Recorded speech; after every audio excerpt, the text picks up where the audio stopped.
नमस्कार, उड़ान आईएएस अकादमी के ई लर्निंग प्लेटफॉर्म पर मैं सुधीर वर्मा आप सभी का स्वागत करता हूं। इस वीडियो के अंतर्गत हम विश्लेषण करने वाले हैं मुख्य परीक्षा के पेपर नंबर 1 भाषा के अंतर्गत आने वाले प्रश्नों का विश्लेषण।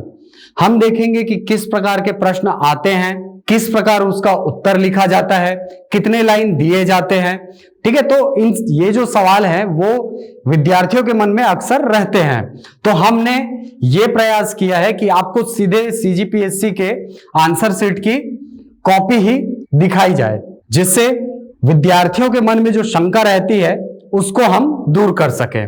ठीक है, चलिए तो मुख्य विषय में प्रवेश करने के पहले आपको बता दें कि विद्यार्थियों की विशेष मांग पर उड़ान आईएएस अकादमी आपके लिए लेकर आया है सीजीपीएससी प्री और व्यापम का फाउंडेशन कोर्स, जो कि प्रारंभ होने वाला है 7 अक्टूबर से। इसके अंतर्गत आपको ऑनलाइन क्लासेस मिलेंगी, ऑनलाइन डाउट क्लियरिंग सेशन। अगर आपको कोई शंका होती है, कोई डाउट होता है, तो हमारे विषय विशेषज्ञ उसको समाधान करेंगे। इसके अलावा आपको मिलेगा online class test. Online class test भी इसके अंतर्गत आपको प्रोवाइड कराया जाएगा, जो कि आपके तैयारी की निरंतरता को बनाए रखने में सहायक साबित होगा। चलिए तो वीडियो प्रारंभ करते हैं। तो सबसे पहली बात आपको यह बोलना चाहूंगा मैं कि अगर आप ये वीडियो देख रहे हैं तो अपने हाथ में सिलेबस रखें, क्योंकि सिलेबस के अकॉर्डिंग आपको पता चलेगा कि किस सेक्शन से कितने प्रश्न आते हैं। और लैंग्वेज का पेपर ऐसा है जिसमें आप सबसे ज्यादा स्कोर कर सकते हैं। आपको बताऊंगा किस प्रकार से इसमें नंबर दिए जाते हैं। ठीक है, इसमें ज्यादा नंबर नहीं काटे जाते हैं। तो आप सिलेबस लेकर बैठिए, कॉपी पेन साथ में लेकर बैठिए, जिससे आपके मन में जो शंका है, जो सवाल हैं, उन सभी का निराकरण किया जा सके। ठीक, तो आपको जैसे कि पता होगा कि पहला प्रश्न पत्र जो है भाषा का, वो कुल 200 अंकों का होता है और ये 200 अंक बांटे जाते हैं 3 भाषाओं में, जिनमें पहला है हिंदी भाषा जो कि 100 अंक का होता है, छत्तीसगढ़ी जो 50 अंक का होता है, इंग्लिश जो कि अधिकतम 50 अंक का होता है। छत्तीसगढ़ी और अंग्रेजी ये दोनों आपके 50-50 नंबर के और हिंदी 100 अंकों का होता है। ठीक, आप सिलेबस हाथ में रखे रहें। तो ये है आपके आंसर शीट का पहला पेज, जो कि आपके किसी काम का नहीं है। इसमें जो चेक करता है ना, जो मूल्यांकन करता है, वो अपने नंबर देते हैं, ये आपके काम का नहीं है। चलिए तो प्रश्नोत्तर प्रारंभ होता है यहां से, भाग 1 सामान्य हिंदी से। ठीक, इसके अंतर्गत पहला प्रश्न जो होता है वो होता है आपका 2 नंबर का, और इसमें अधिकतम शब्द सीमा होती है 50 की। ठीक, इसके अंतर्गत देखिए, हो सकता है कि आपको 2 नंबर का एक ही प्रश्न दे दे, या 2 नंबर को 2 अलग अलग प्रश्नों के माध्यम से दे दिया जाए। जैसे कि यहां पर 2 प्रश्न दे दिया है, स्वर क्या है और व्यंजन क्या है। दोनों में 1-1 नंबर दिए जाएंगे, अधिकतम नंबर 1-1 होंगे। और इनको लिखने के लिए आपके पास लाइन कितने हैं, 1, 2 और 3। ठीक है, तो अगर कुल 2 नंबरों की बात की जाए तो आपके पास लाइन कितने होते हैं, 1, 2, 3, 4, 5 और 6। ठीक, तो प्रत्येक 1 नंबर के लिए आपको कितने लाइन दिए जाते हैं, 3 लाइन दिए जाते हैं, ये याद रखेंगे। ठीक, आपके पास पहला प्रश्न था स्वर क्या है और दूसरा प्रश्न था व्यंजन क्या है। अब आप सिलेबस में देखें, ये जो प्रश्न है वो आता है वर्णमाला के अंतर्गत। वर्णमाला में हम पढ़ते हैं स्वर क्या होते हैं, व्यंजन क्या होते हैं, विसर्ग क्या होते हैं। ठीक है, उसके अंतर का ये प्रश्न है। ठीक, दूसरा प्रश्न आप देखेंगे, ये भी अधिकतम कितने अंक का है, 2 अंक का है। इसमें भी शब्द सीमा कितनी है, 50 शब्द सीमा है इसकी। ठीक, इसमें आपको पूछा है कि उच्चारण स्थल क्या है, वर्णों का उच्चारण स्थान क्या है। यह प्रश्न भी कहां से पूछा गया है, आपके वर्ण वाले सेक्शन से, वर्ण और अक्षर। ठीक है, इसमें आपको बताना है कि जो ट और व है इनका उच्चारण स्थल क्या है। देखिए, इस प्रश्न में भी प्रश्न को 2 भागों में बांट दिया है, इस 2 नंबर को 2 भागों में बांट दिया गया है। एक नंबर के लिए पूछा आपको ट और व का उच्चारण स्थल, जबकि अगले 1 नंबर के लिए आपको पूछा है क और श का उच्चारण स्थल। ठीक, इसके लिए भी आपको 3 लाइन प्रोवाइड किया गया है। ठीक, अगर आप इस प्रश्न में सीधे सीधे उत्तर भी लिखते हैं तो उसमें आपको पूरे नंबर मिलते हैं। ठीक, इस हिसाब से अगर देखा जाए तो का, शा, टा और वा कुल 4 वर्ण होते हैं और 4 वर्ण के लिए 2 नंबर, मतलब एक के लिए कितना, आधा नंबर। इसमें देखते हैं नंबरिंग किस प्रकार से दी गई है, मार्किंग किस प्रकार की गई है। देखिए इन्होंने 2 का उत्तर लिखा है, टा का लिखा है और का लिखा है और इनको मिला है कितना, 1 अंक। मतलब वहां पर नंबर जो है नहीं काटा गया है, जितना आप लिखे हैं उतना नंबर आपको मिलेगा। ठीक, आगे चलते हैं। अगला भाग जो है वो है आपका अधिकतम अंक 2 नंबर के लिए और ये सेक्शन है आपका पर्यायवाची शब्द का। कितने लिखने हैं, 2 पर्यायवाची लिखने हैं। देखिए 2017 के पहले जो सिलेबस था उसमें आपको 4 पर्यायवाची पूछता था, लेकिन इस बार क्या किया है, 2 पर्यायवाची शब्द पूछा है। ठीक, आपको इसमें 4 प्रश्न पूछे हैं, 4 शब्द दिए हैं, उनके पर्यायवाची लिखने हैं और अधिकतम अंक कितने हैं, इसमें 2 हैं। आपने इसमें सब में लिखा है तो आपको पूरे कितने नंबर दिए गए, 2 नंबर। मतलब यहां भी नंबर नहीं काटा गया है। अगला इसी का भाग देखेंगे, निम्नलिखित शब्दों के विलोम शब्द लिखना है।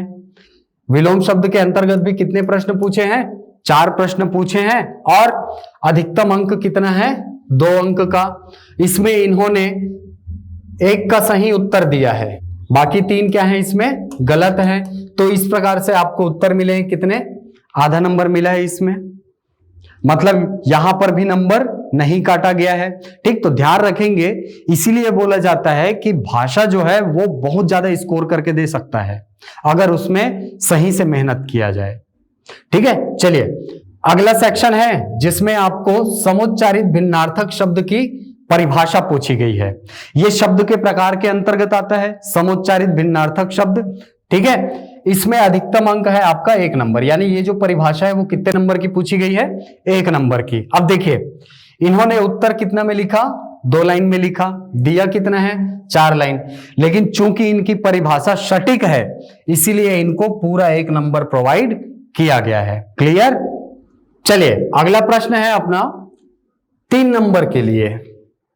ठीक, और उसमें क्या पूछा है, समुच्चारित शब्दों में अर्थभेद, है ना। ऐसे शब्द जो समान रूप से उच्चारित होते हैं लेकिन अर्थ में भिन्नता होती है, समुच्चारित भिन्नार्थक। ठीक, इसके अंतर्गत आपको पूछे हैं 3 प्रश्न और 3 प्रश्न के अंतर्गत आपको कुल अंक कितने, 3 अंक।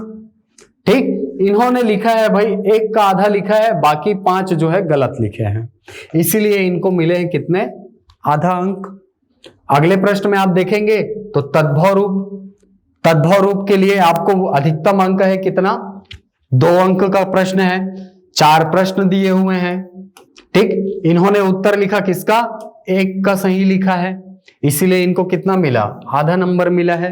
ठीक, अगला प्रश्न है तत्सम रूप का। तत्सम रूप के अंतर्गत आपको 4 प्रश्न फिर से पूछे गए हैं, अधिकतम अंक कितने, 2 अंक।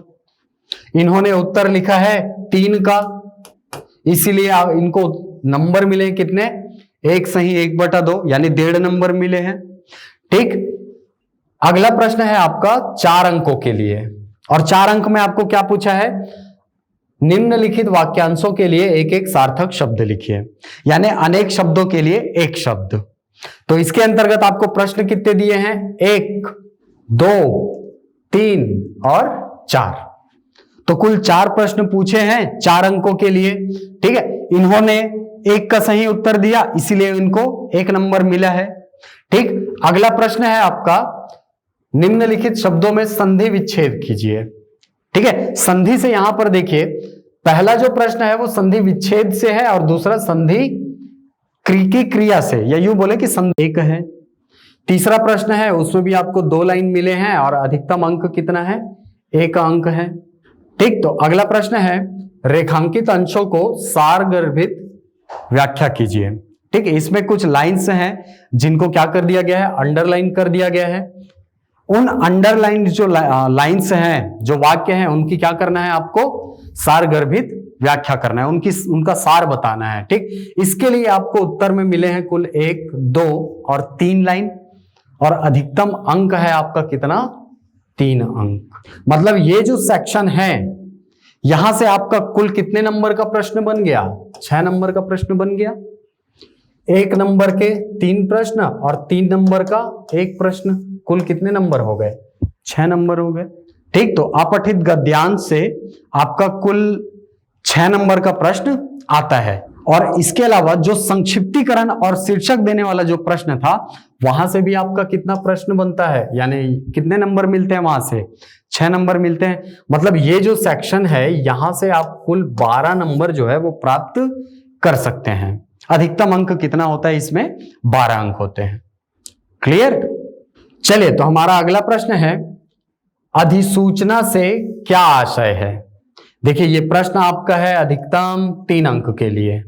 ठीक, और आपको लाइन कितने मिले हैं? 1 2 3 4। ध्यान रखेंगे, ये जो अंतिम बॉर्डर वाली लाइन है, इसके नीचे लिखने का प्रयास भी मत कीजिएगा। ठीक है, ये 4 लाइन आपको मिले हैं इस 3 अंक को प्राप्त करने के लिए। आप जितनी अच्छी परिभाषा लिख सकते हैं वो लिखिए, आपके नंबर यहां पर कम काटे जाएंगे, नहीं काटे जाते हैं लगभग। ठीक, यहां पर जैसे कि इनकी परिभाषा में इनको 1.5 नंबर दिया गया है। ठीक, अब अगला जो प्रश्न है वो क्या बोल रहा है कि अधिसूचना का एक प्रारूप तैयार कीजिए। यानी पिछला जो प्रश्न था अधिसूचना क्या है, उसी से संबंधित प्रश्न है। और ये दोनों जो प्रश्न है वो कहां से आते हैं? आपका जो पत्र लेखन वाला सेक्शन है वहां से। पत्र लेखन आपके सिलेबस में है, शासकीय पत्र, अर्धशासकीय पत्र, है कि नहीं? उस सेक्शन से आपका ये वाला जो प्रश्न है वो आता है। ठीक, और इसके अंतर्गत पत्र लिखने का आपको अधिकतम अंक प्राप्त हो सकता है 8 नंबर, यानी कुल 3 और 5, कुल कितने हो गए? 8 अंक। एक पत्र लेखन का आपको अधिकतम 8 अंक प्राप्त हो सकता है। अगला प्रश्न देखते हैं। अगले प्रश्न में हमको कहा गया है प्रतिवेदन किसे कहते हैं, इसकी कोई 3 विशेषता बताना है। ठीक है, तो इसके लिए आपको लाइन मिले हैं 1 2 3 और ये 4 लाइन में आपको प्रतिवेदन की परिभाषा भी लिखनी है और उसकी 3 विशेषताएं भी लिखनी है। ठीक, तो जितना संक्षिप्तीकरण हो सके, जितना सारगर्भित हो सके लिखने का प्रयास करें। ठीक, और इसके लिए, इस परिभाषा के लिए आपको अधिकतम अंक कितने प्राप्त होंगे? 3 अंक प्राप्त होंगे। ठीक, अगला जो है, महाविद्यालय में वार्षिकोत्सव का एक प्रतिवेदन प्रस्तुत कीजिए। मतलब इसी प्रश्न से संबंधित एक पत्र लेखन आपको करने को कहा गया है। ठीक है, इसके अधिकतम अंक कितने हैं? 5 अंक, यानी कि यहां से भी कुल कितने अंक हो जाते हैं आपके? 8 अंक। तो पत्र लेखन वाला जो सेक्शन है वहां से आपके कुल 16 नंबर के प्रश्न जो हैं वो आते हैं। चलिए, तो हमारा अगला प्रश्न है, निम्नलिखित का हिंदी में अनुवाद कीजिए। देखिए, आपको एक पैराग्राफ दे दिया है अंग्रेजी में, उसको आपको ट्रांसलेट करना है किसमें? हिंदी भाषा में। इसके लिए आपको अधिकतम अंक कितने हैं? 5 अंक हैं। ठीक, यानी एक पैराग्राफ आप ट्रांसलेट करते हैं तो आपको कितने नंबर मिलेंगे? 5 अंक मिलेंगे। ध्यान देंगे, गलती नहीं करेंगे इसमें, क्योंकि यहां पर छोटी छोटी गलतियों पर आपके नंबर काट लिए जाते हैं। ठीक, चलिए, तो हमारा अगला सेक्शन है, निम्नलिखित वाक्यों का अंग्रेजी में अनुवाद कीजिए। देखिए, यहां पर आपको कुल हिंदी के 5 वाक्य दिए हैं, उनको क्या करना है? आपको अंग्रेजी में ट्रांसलेट करना है। ठीक, इसके लिए प्रत्येक प्रश्न के लिए 1 अंक के हिसाब से आपको अधिकतम 5 अंक प्राप्त हो सकते हैं। ठीक, तो ये जो ट्रांसलेशन वाला जो हिस्सा है, अनुवाद वाला जो हिस्सा है, वहां से कितने अंक हो जाते हैं? कुल 10 अंक हो जाते हैं। ठीक है, एक प्रश्न को ट्रांसलेट करने के लिए आपको अधिकतम 2 लाइन प्रदान किए जाते हैं, ये बात याद रखेंगे आप। चलिए, तो हिंदी का जो सेक्शन था उसका जब हमने एनालिसिस किया तो हमको पता चला कि हिंदी भाषा का जो प्रश्न है उसको हम टोटल 4 सेक्शन में बांट सकते हैं। अब ये 4 सेक्शन कौन कौन से हैं भाई? पहला है व्याकरण वाला हिस्सा, दूसरा है संक्षेपण और अपठित गद्यांश वाला हिस्सा, हमने देखा, साहित्य एवं साहित्यकार वाला सेक्शन और पत्र लेखन वाला सेक्शन। ठीक है, इसमें अधिकतम अंक आपके कहां से आते हैं? व्याकरण से। व्याकरण से आपको कुल 58 नंबर के जो प्रश्न है वो आपको पूछे गए हैं। उसके बाद नंबर आता है आपका पत्र लेखन से। पत्र लेखन से 8 नंबर के 2 पत्र, है ना, जिसमें परिभाषा भी शामिल है उस पत्र की। तो कुल 16 अंक जो हैं इस पत्र लेखन के द्वारा आप प्राप्त कर सकते हैं। या यूं बोले कि अधिकतम अंक जो है पत्र लेखन में कितने होते हैं? 16। ठीक, अगला है साहित्य एवं साहित्यकार। इस सेक्शन से आपको कुल 14 नंबर मिलते हैं, या अधिकतम अंक कितने हो सकते हैं, 14 हो सकते हैं। ठीक, अगला है संक्षेपण एवं अपठित गद्यांश। इस सेक्शन से आपको दो प्रकार के प्रश्न पूछते हैं। एक आपको पैराग्राफ दे देगा, बोलेगा संक्षेपण करिए, शीर्षक दीजिए, वहां से आपका 6 नंबर पक जाता है। अगला इसमें क्या पूछेगा, अपठित गद्यांश देगा। अपठित गद्यांश में आपको बोलेगा कि कुछ प्रश्न दिए हैं, उनके आप उत्तर दीजिए उस अपठित गद्यांश को पढ़कर। तो उसके माध्यम से आपको कितने अंक मिलते हैं, 6 अंक। तो 6 अंक के 2 अपठित गद्यांश और एक संक्षेपण वाला पैराग्राफ कितने अंक के हो जाते हैं, टोटल 12 अंक के। ठीक, अब इसको और थोड़ा डिटेल में समझते हैं कि ये जो व्याकरण वाला हिस्सा है इसमें प्रश्न कहां कहां से आए हैं। ठीक, तो सबसे पहले हमने ये देखा कि व्याकरण कितने अंकों का है, 58 अंकों का है। 58 अंक में वर्ण वाला जो सेक्शन है, आप सिलेबस में देखिएगा, वर्ण वाला जो सेक्शन है यहां से आपको 4 अंक के प्रश्न पूछे हैं, जिसके अंतर्गत आपको पूछा गया था कि स्वर और व्यंजन की परिभाषा क्या है और वर्णों का उच्चारण स्थल हमने देखा था। ठीक, अब जो वर्ण के बाद जो सेक्शन है शब्द का, शब्द से आपको अधिकतम प्रश्न पूछा है 35 अंक का। इसको और देखेंगे कि ये 35 अंक कहां कहां और बंटते हैं। वाक्य में आपको अधिकतम 9 अंक के प्रश्न पूछे गए हैं, जिसके अंतर्गत वाक्य का शुद्धिकरण, मुहावरे और लोकोक्तियां ये आते हैं वाक्यों के अंतर्गत। ठीक, वैसे ही आपका अनुवाद वाले सेक्शन से आपको 10 अंक के प्रश्न पूछे जाते हैं, जिसमें हिंदी से अंग्रेजी के 5 अंक और अंग्रेजी से हिंदी के 5 अंक। ठीक, तो कुल कितने अंक हो जाते हैं यहां से आपके 10 अंक। चलिए, तो जैसा कि मैंने कहा कि ये जो शब्द वाला सेक्शन है यहां से आपको सबसे अधिक अंक के प्रश्न पूछे गए हैं। ठीक, तो इसके अंतर्गत पर्यायवाची शब्द से पूछे गए थे आपको 2 अंक के प्रश्न, जिसमें आधे आधे नंबर के 4 प्रश्न पूछे गए थे। विलोम शब्द ये भी 2 अंक के पूछे गए हैं, जो कि आधे आधे नंबर के 4 पूछे गए थे। सार्थक शब्द 4 अंक के पूछे गए हैं, ठीक है, जिसको हम लोग अनेक शब्दों के लिए एक शब्द कहते हैं। ठीक, शब्द शुद्धि से आपको 3 अंक के प्रश्न पूछे गए हैं। उपसर्ग और प्रत्यय से आपको 8 अंक के प्रश्न पूछे गए हैं, जैसा कि मैंने आपको बताया। तत्सम तद्भव से आपको 4 अंक के प्रश्न पूछे गए हैं। संधि विच्छेद से 4 अंक, जिसमें 2 नंबर संधि करने के लिए और 2 अंक संधि विच्छेद करने के लिए। ठीक, तो कुल कितने अंक हो जाते हैं यहां, 4 अंक। चले, तो ये अगला है हमारा समास विग्रह। समास विग्रह के अंतर्गत आपको अधिकतम कितने अंक है, 4 अंक है, जिसके अंतर्गत प्रश्नों को 2 तरीकों से बांटा गया है। एक में पूछा गया समास का नाम, आपको शब्द दे दिए गए, बोला गया कि इसमें कौन सा समास है बताइए, जबकि दूसरे में समास विग्रह करने के लिए बोला गया था, हमने देखा। ठीक, तो संधि और समास वाले सेक्शन से कुल आपके 8 अंक के प्रश्न आते हैं। ठीक, संधि के 4 और समास के 4। इसके अलावा आपको प्रश्न पूछा गया है समोच्चारित शब्द से। समोच्चारित शब्द से आपको कुल 4 नंबर का प्रश्न पूछा गया है। चलिए, तो अब हमारा अगला भाग है जनरल इंग्लिश का। ठीक, जनरल इंग्लिश के अंतर्गत आपको अधिकतम अंक है कितने, 50 इंग्लिश भाषा के। ठीक, इसके अंतर्गत पहला जो प्रश्न है ये आया है आपका वॉइस वाले सेक्शन से। ठीक है, वॉइस, जिसमें एक्टिव वॉइस को पैसिव वॉइस और पैसिव वॉइस को एक्टिव वॉइस में बदलना है। यहां पर जो पहला प्रश्न है जिसमें पैसिव वॉइस में बदलने वाला, ठीक है, जिसमें एक्टिव वॉइस को पैसिव वॉइस में बदलना है, वहां पर आपको अधिकतम अंक है 2 अंक। और यहां पर हर वाक्य के लिए आपको 1 लाइन दिया हुआ है। ठीक, पहले प्रश्न में आपको 2 प्रश्न पूछा गया है और इसके अंतर्गत आपको दोनों प्रश्नों के लिए 1-1 लाइन दिया गया है। ऐसे ही जब अगला प्रश्न है उसमें पैसिव वॉइस से एक्टिव वॉइस में बदलना है, इसके लिए भी आपको एक प्रश्न के लिए 1 लाइन दिया गया है और इसमें अधिकतम अंक है आपका 1। यानी आप बोल सकते हैं कि ये जो वॉइस वाला जो सेक्शन है यहां से आपका कुल 3 अंक का प्रश्न पिछली परीक्षा में पूछा गया है। ठीक, अगला प्रश्न है हमारा प्रीपोजिशन से।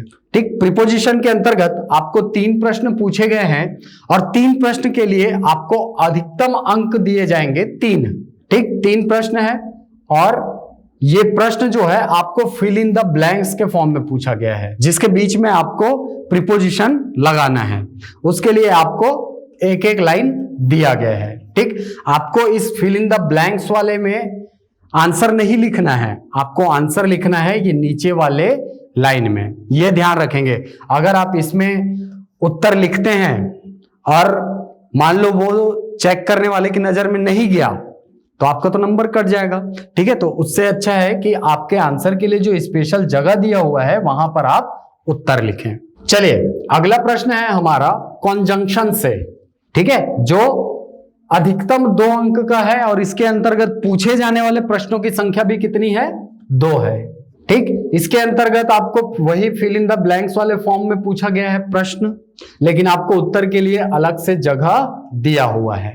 आप वहां पर सीधे उत्तर लिख सकते हैं, याद रखिएगा, सीधे उत्तर आप लिख सकते हैं। ठीक, अगला प्रश्न है आपका वाक्य सुधार से, या यूं बोले कि जो नेसेसरी करेक्शंस वाले जो क्वेश्चंस आते हैं वहां से आपका अगला प्रश्न है। इसके अंतर्गत आपको कुल 4 प्रश्न दिए गए हैं और 4 प्रश्न के अंतर्गत आपको अधिकतम अंक भी 4 ही हैं, यानी हर प्रश्न के लिए कितना? 1 अंक।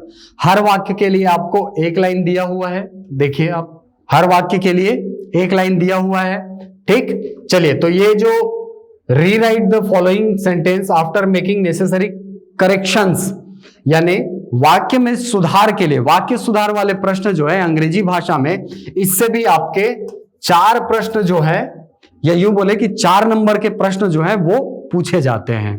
ठीक, अगला प्रश्न है हमारा एडवर्ब से। ठीक है, एडवर्ब से है। एडवर्ब में आपको 2 प्रश्न पूछे हैं और 2 प्रश्नों के लिए आपके अधिकतम अंक हैं कितने? 2, यानी एक प्रश्न के लिए 1 अंक और उसके लिए 1 लाइन आपको दिया गया है। ठीक, अगला प्रश्न है आपका नो और नॉट से। ठीक, यानी कि इन दोनों वाक्यों के बीच में या दोनों वाक्यों के संदर्भ में जो उपयुक्त है, या तो नो या तो नॉट, इन दोनों का आपको प्रयोग करना है। ठीक, इसके लिए भी आपको सीधे आप इन वाक्यों में आंसर लिख सकते हैं। ठीक, चलिए अगला प्रश्न है हमारा वर्ब से। वर्ब में भी आपको क्या मिला है? 2 प्रश्न दिए हुए हैं और दोनों प्रश्नों के लिए अधिकतम अंक कितना है? 2 अंक है। तो यहां से भी आपको 1-1 लाइन हर प्रश्न के लिए दिया गया है। चलिए हमारा अगला प्रश्न है fill in the blanks changing the noun given in the bracket into the adjectival form. ठीक है, मतलब एडजेक्टिवल फॉर्म में इसको लिखना है आपको। ठीक, तो इस प्रकार के प्रश्न आपको पूछते हैं। ठीक, जो कि एडजेक्टिव से आते हैं, विशेषण से। ठीक है, इंग्लिश में विशेषण को क्या बोलते हैं? एडजेक्टिव। यहां से भी प्रश्न पूछते हैं। यहां पर भी आपको 2 प्रश्न मिले हैं और उनके लिए अधिकतम अंक कितने? 2। हर प्रश्न के लिए आपको 1-1 लाइन दिया गया है। ठीक, अगला प्रश्न है आपका give 1 word for each of the following, यानी अनेक शब्दों के लिए 1 शब्द, जो हम हिंदी में पढ़ते हैं। ठीक है, 1 वर्ड से आपको कुल 3 क्वेश्चन दिए गए हैं और 3 क्वेश्चन के अंतर्गत आपको अधिकतम अंक प्राप्त होते हैं 3, यानी हर प्रश्न के लिए 1 नंबर दिया जाता है।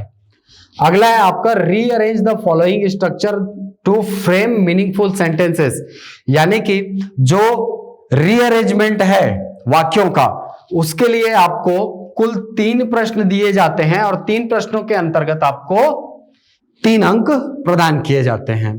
ठीक, इसमें वाक्यों को ऐसा दिया जाता है, ये कुछ कुछ सेक्शन में बांट बांट के दिया जाता है। ठीक, इसको आपको एक सीरीज में जमाना होता है जिससे कि एक निश्चित अर्थ प्राप्त हो, यानी कि वो जो ये जो वाक्य है वो क्या बन जाए? मीनिंगफुल बन जाए। तो इस प्रकार के प्रश्न आपको 3 प्रश्न है और 3 प्रश्न के लिए आपको अधिकतम अंक कितने? 3 अंक प्रदान किए जाते हैं।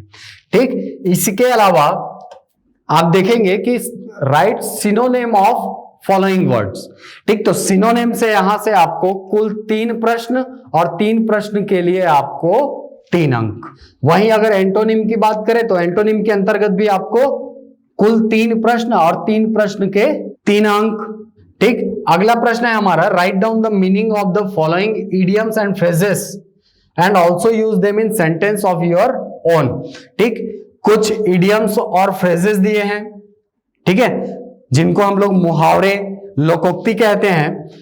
इनको आपको अपने वाक्यों में प्रयोग करना है, वो भी पहले उनका अर्थ बताते हुए। ठीक, तो याद रखिए यहां पर आपको अर्थ बताने और उसको वाक्यों में प्रयोग करने के लिए केवल एक लाइन दिया जाता है। यानी आप एक ही वाक्य में ये बताएंगे कि वो जो इडियम या फ्रेजेस है उसका अर्थ क्या है, प्लस उसको अपने वाक्यों में प्रयोग भी करेंगे। ठीक है, एक वाक्य बनाएंगे जिसमें उस इडियम या फ्रेज का प्रयोग किया जाएगा। क्लियर है बात? ठीक, आगे चलते हैं। आगे है आपका use the following phrasal verb in sentence of your own. ठीक, इसमें आपको दो शब्द दिए गए हैं जिनको आपको अपने वाक्यों में प्रयोग करना है, वो फ्रेजल वर्ब्स हैं। ठीक, इसके अंतर्गत आपको अधिकतम 2 अंक प्राप्त होते हैं। ठीक, 2 प्रश्न के 2 अंक। यहां पर आपको केवल क्या करना है, वाक्यों में प्रयोग करना है, अर्थ नहीं बताना है। ठीक, अगला है correct the spelling of the following words. मतलब आपको जो शब्द है उसकी स्पेलिंग सुधारनी है। ठीक है, ये कुछ इधर उधर करके दे दिया है, उसको आपको सही जगह पर लाना है। ठीक, 2 प्रश्न है, 2 प्रश्न के लिए 2 अंक। ठीक, अगला प्रश्न है हमारा read the passage given below and answer in your own words the question that follows. ये प्रश्न है आपका अनसीन पैसेज से। ठीक, अनसीन पैसेज में आपको एक गद्य दिया जाएगा, एक पैराग्राफ दिया जाएगा जिसको आपको पढ़ना है और उससे संबंधित कुछ प्रश्न पूछे जाएंगे जिसका उत्तर आपको देना है। ठीक, ये अधिकतम है आपका 6 अंक का। ठीक, और इसके अंतर्गत प्रश्नों की संख्या की अगर बात करें तो प्रश्नों की संख्या है कुल 6, यानी कुल 6 अंक 6 प्रश्नों के लिए, और प्रत्येक प्रश्न के लिए आपको प्रोवाइड किया गया है 2 लाइन। ठीक, हर प्रश्न के लिए कितने, 2 लाइन। क्लियर है? ठीक, तो 6 अंक आपको अनसीन पैसेज वाले हिस्से से मिलता है। चलिए, तो अगर पूरे इंग्लिश ग्रामर की बात करें तो इंग्लिश ग्रामर में ग्रामर जो है वो आपका अकेले 38 नंबर का है। 38 मार्क्स का क्या आता है, केवल ग्रामर आता है। अनसीन पैसेज जो है वो आता है आपका 6 नंबर का, और प्रिसाइज राइटिंग जो है संक्षिप्त लेखन वो आता है आपका 6 नंबर का। क्लियर? अब अगर ये बात करें कि ये जो ग्रामर है ना, हम कितने नंबर का पढ़े कि 38 नंबर का आता है। ये 38 नंबर फिर से छोटे छोटे भागों में आप इसको बांट सकते हैं। जैसे कि नाउन से आपको 2 नंबर के प्रश्न आते हैं, वॉइस से आपको 3 नंबर के प्रश्न आते हैं, प्रीपोजिशन से 3 नंबर के प्रश्न पूछे गए, कंजक्शन से आपको 2 नंबर के प्रश्न पूछे गए, सेंटेंस करेक्शन के लिए आपको 3 नंबर दिए गए। ठीक है, वर्ब से आपका 2 नंबर का प्रश्न पूछा गया, एडवर्ब से आपका 2 मार्क्स का प्रश्न पूछा गया, वन वर्ड से आपका 3 मार्क्स का क्वेश्चन पूछा गया था, रीअरेंजमेंट ऑफ सेंटेंसेस इसके अंतर्गत आपको 3 मार्क्स के प्रश्न पूछे गए, सिनोनिम से 3 नंबर के और एंटोनिम से भी 3 नंबर के प्रश्न पूछे गए, इडियम्स एंड फ्रेजेस से आपको कुल 6 अंकों के प्रश्न पूछे गए हैं। ठीक, तो यहां से इन सेक्शंस को मिलाकर कुल आपको 38 नंबर के प्रश्न जो है वो ग्रामर के अंतर्गत पूछा गया है। इसके अलावा आपका अनसीन पैसेज 6 नंबर का और प्रिसाइज राइटिंग 6 नंबर का। ठीक, तो ये कुल 50 नंबर हो जाते हैं किसके, इंग्लिश ग्रामर के। क्लियर? चलिए, तो हमारा अगला सेक्शन है भाग 3 छत्तीसगढ़ी। ठीक, छत्तीसगढ़ी से आपको पता होगा कि अधिकतम कितने अंक के प्रश्न आते हैं, 50 नंबर के।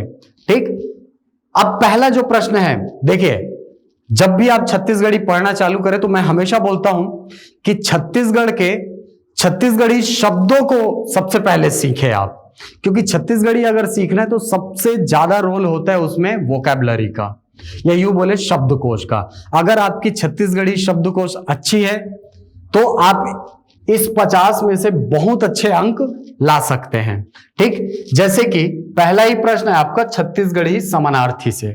छत्तीसगढ़ी समानार्थी से आपको प्रश्न पूछे गए हैं 5 और इनके लिए अधिकतम अंक हैं कितने, 5। मतलब हर समानार्थी शब्द के लिए 1 अंक। ठीक, इसके आगे चलते हैं तो आपको मिलेगा कि छत्तीसगढ़ी शब्दों के हिंदी समानार्थी लिखना है। ठीक, यहां पर भी आपको प्रश्न पूछा है 5 और इसके लिए आपको अधिकतम अंक कितने प्राप्त होते हैं, 5। यानी शब्दों का अर्थ बताने के हिसाब से ही आपका जो 20% नंबर है छत्तीसगढ़ी का वो यही मिल गया है। 5 नंबर आपका कहां से, हिंदी से छत्तीसगढ़ी शब्द, और 5 नंबर आपका छत्तीसगढ़ी से हिंदी वाले शब्द हो गए 10 नंबर। अब 50 में कुल 10 नंबर जो है वो आपका कहां से है, केवल हिंदी समानार्थी से, या यूं बोले केवल समानार्थी। ठीक है, अगला है आपका बड़ा बड़ी, बड़ा बड़ी में अंतर को समझाइए।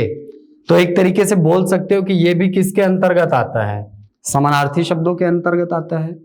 ठीक, अधिकतम इसमें अंक कितने हैं, 2। आपको 4 शब्दों के अर्थ पूछा है, बड़ा, बड़ी, बड़ा और बड़ी, और उनके अर्थ बताना है आपको, मतलब ये भी समानार्थी शब्द ही है। ठीक, इसके अंतर्गत आपको प्रत्येक अर्थ के लिए आधा नंबर यानी कुल 4 के 2 नंबर प्रोवाइड किए जाते हैं।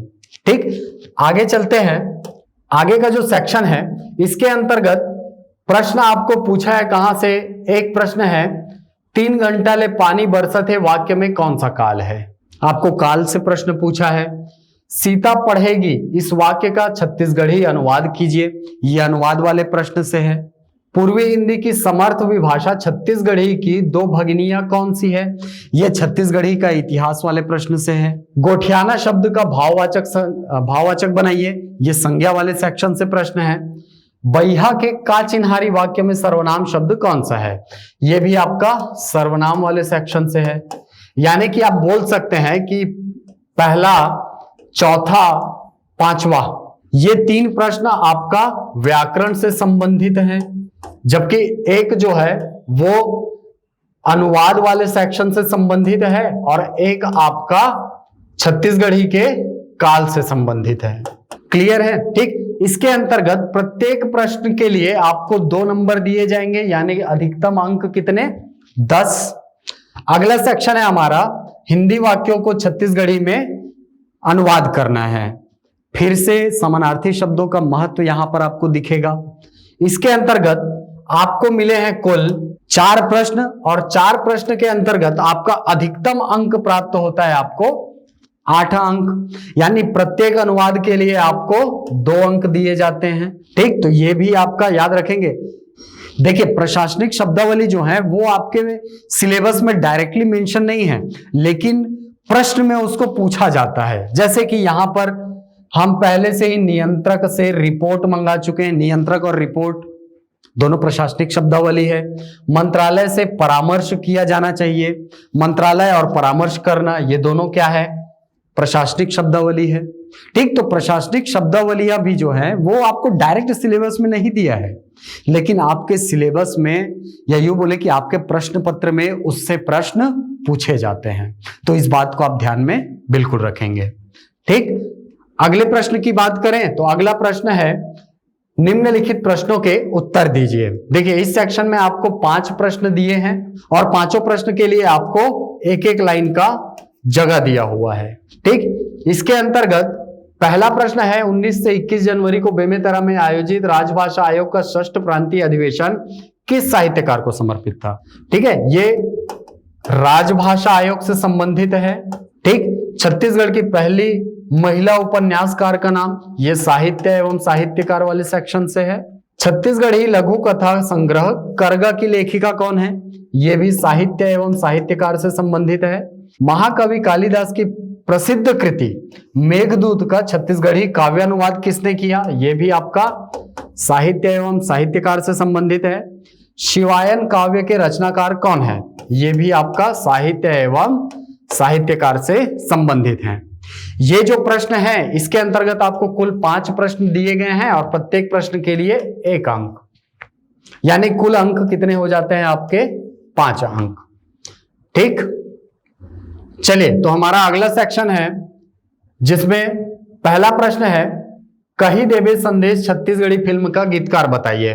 ठीक, किन्हीं 2 छत्तीसगढ़ी व्याकरणकारों के नाम बताइए। छत्तीसगढ़ी लोकोक्तियों का भाषा वैज्ञानिक अध्ययन के लेखक का नाम बताना है।